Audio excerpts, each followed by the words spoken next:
இந்த மாதிரி வந்த மொபைல் அடிபட்டு இப்போ இந்த மாதிரி நம்ம மாற்றிருக்கோம். அதாவது மொபைலில் வந்து முக்கியமாக என்ன ஃபால்ட் இருக்குன்றதை கஸ்டமருக்கு தெளிவாக சொல்லி புரிய வச்சு அதுக்கப்புறம் தான் நீங்கள் சர்வீஸ் எடுத்து பண்ணணும்.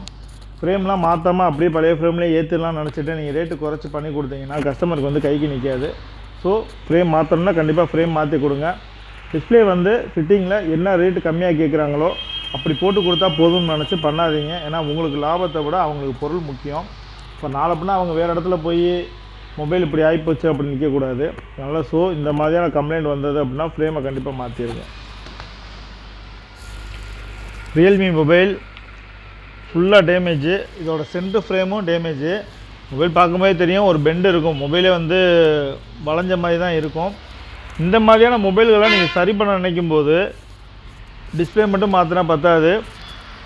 டிஸ்பிளேவோடு சேர்த்து சுற்றி இருக்க ஃப்ரேம் கேஸும் நீங்கள் மாற்றி ஆகணும். இது வந்து டிஸ்பிளே மட்டும்தான்.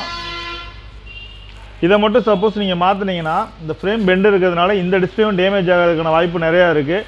நிறைய பேர் என்ன பண்ணுவாங்கன்னா வேலையை குறைக்கணும், அமௌண்ட்டை குறைக்கணுன்றதுக்காண்டி இதை மட்டும் மாற்றி கையில் கொடுத்து விட்ருவாங்க ரப்பர் பேண்டை போட்டு. ஆனால் ஃப்ரேம் பெண்டு இருந்துச்சு அப்படின்னா டிஸ்பிளே டேமேஜ் ஆகிரும்.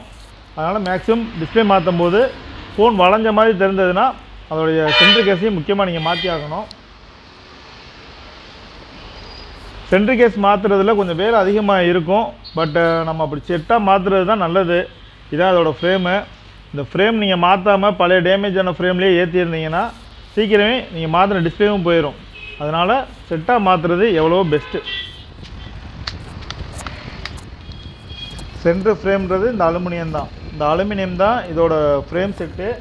இதை தான் இப்போ நம்ம புதுசு இதில் சேர்த்தாகணும்.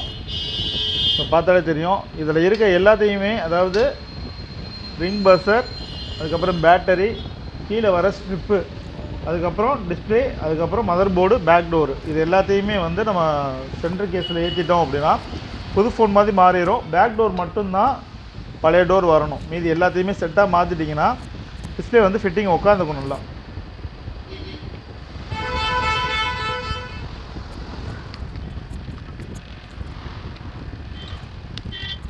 இப்போ இந்த மொபைலில் இருக்க பேக்கில் இருக்க உள்ள, அதாவது இன்னரில் இருக்க பேக் டோர் இது. அதுக்கடுத்து பார்த்தீங்கன்னா பேட்டரி ரிலீஸ் பண்ணுறதுக்கு கம்பியோ இல்லை வேறு தகுடோ வச்சு எடுக்கக்கூடாது. நறுக்கு பாருங்கள், இதில் ஒரு ஸ்ட்ரிப்பு இருக்கும், க்ரீன் கலரில் கொடுத்துருப்பான். ஃபோனை நல்லா இருக்குமா கையில் பிடிச்சிக்கிட்டு இந்த ஸ்ட்ரிப்பை இழுத்திங்கன்னா பேட்டரி தனியாக வந்துடும். எந்த டேமேஜும் இல்லாமல் வந்துடும். அதுக்கப்புறம் நீங்கள் டிஸ்பிளே ஸ்ட்ரிப்பை கழட்டி விட்டுட்டு டிஸ்பிளே நீங்கள் வெளியே எடுத்துடலாம். பழைய ஃப்ரேமு, இதில் இருக்க பவர் சுவிட்சு, ஸ்பீக்கரு, அதுக்கப்புறம் கீழே இருக்க எல்லாத்தையுமே இதுக்கு நம்ம மாற்றிடணும். இது பார்க்கும்போதே தெரியும் உங்களுக்கு நடுப்பகுதி மட்டும் ஒரு சேஃபாக இருக்கும் ஃப்ரேம் பார்க்க. இதை நீங்கள் பெண்ட் எடுத்து போட்டாலுமே திருப்பியும் பிரச்சனை வர்றதுக்கான வாய்ப்பு நிறையா இருக்கும். ஸோ இதை மாற்றுறது எவ்வளவோ நல்லது.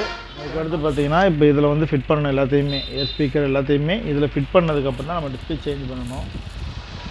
ஸோ பழைய ஃப்ரேமில் இருந்த எல்லாத்தையுமே நம்ம இதுக்கு மாற்றிட்டோம். பார்த்தீங்கன்னா தெரியும் power strip line, ring buzzer line, vibrator motor, மேலே வந்து ஏர் ஸ்பீக்கர் ஃபுல்லுமே ஃபிக்ஸ் பண்ணியாச்சு. இதுக்கப்புறம் இப்போ நம்ம டிஸ்பிளே இதில் ஃபிக்ஸ் பண்ணணும். டிஸ்பிளே ஃபிக்ஸ் பண்ணுறதுக்கு முன்னாடி ஃப்ரேமில் கை வச்சு தடவி பாருங்கள் வேறு எதுவும் டேமேஜ் இருக்கா அப்படின்றத நம்ம இதில் தெரிஞ்சுக்கலாம். முக்கியமாக நிறைய பேர் பார்த்திங்கன்னா இந்த ஃப்ரேம் சேஞ்ச் பண்ணும்போது இந்த ஏர் ஃபில்டரை எடுத்து வைக்க மாட்டாங்க. ஏர் ஃபில்டர் ரொம்ப முக்கியமானது. ஏர் ஃபில்டர் இல்லைன்னா வாய்ஸ் வந்து பிரேக்கப் ஆகும், இல்லை அப்படின்னா டேமேஜ் ஆகிற மாதிரி உதறும். அதனால் மேக்ஸிமம் இந்த ஏர் ஃபில்டரை எடுத்து நம்ம புதுசாக மாற்றுற ஃப்ரேமில் ஃபிட் பண்ணிடணும்.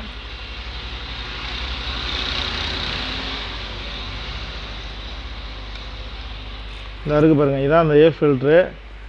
நிறையா பேர் இதை எடுத்து கீழே போட்டுருவாங்க, சும்மா வேஸ்ட்டு ஃப்ரேமாக போயிடுச்சு அப்படின்னு. இதை ஃபிக்ஸ் பண்ணலைன்னா டிஸ்பிளே வந்து ஒட்டினாலுமே உள்ளே வந்து மண் போக ஆரம்பிச்சிடும். அதுக்கப்புறம் கேமரா ஃபால்ட் ஆகும், இல்லை அப்படின்னா ஸ்பீக்கர் வந்து ப்ராப்ளம் ஆக ஆரம்பிச்சிடும். ஏர் ஃபில்ட்ரு மாட்டினதுக்கப்புறம் தான் நீங்கள் டிஸ்பிளே ஃபிக்ஸ் பண்ணணும். புது ஃப்ரேமே டேமேஜில் வரும், இல்லாட்டி பெண்டாகி வரும். அதை செக் பண்ணதுக்கப்புறம் நீங்கள் புது டிஸ்பிளேவே அதில் ஃபிக்ஸ் பண்ணணும். இப்போ வச்சு பார்த்துட்டோம் கரெக்டாக இருக்குது. இப்போ பேஸ்டிங் பண்ணிவிட்டு டிஸ்பிளே ஃபிக்ஸ் பண்ணணும். இப்போ மொபைலை வந்து நம்ம ஃப்ரேமோடு சேர்த்து ஃபுல் செட் பண்ணிட்டோம். பழைய ஃப்ரேம் இந்த இருக்குது, எல்லாத்தையுமே அதில் மாற்றியாச்சு. இப்போ மொபைல் ஆன் பண்ணி பார்க்குறோம். இந்த மாதிரி அடிபட்டு வந்த மொபைலு இப்போ இந்த மாதிரி ஃப்ரேம் செட்டில் மாற்றி ஃப்ரெஷ்ஷாக இருக்குது. இதில் பெண்ட் எதுவுமே தெரியாது உங்களுக்கு. ஆனால் இந்த ஃப்ரேமில் நம்ம ஏற்றிருந்தோம்னா ஃபோன் வந்து சீக்கிரமே டேமேஜ் ஆகி கஸ்டமருக்கு கைக்கு நிற்காமல் போயிடும். ஸோ மொபைலை பழகிறவங்க லாபத்தை மட்டும் பார்க்காதீங்க, அதில் இருக்க ஃபால்ட்டுகளை நீங்களே சரி பண்ணி கொடுத்துருங்க.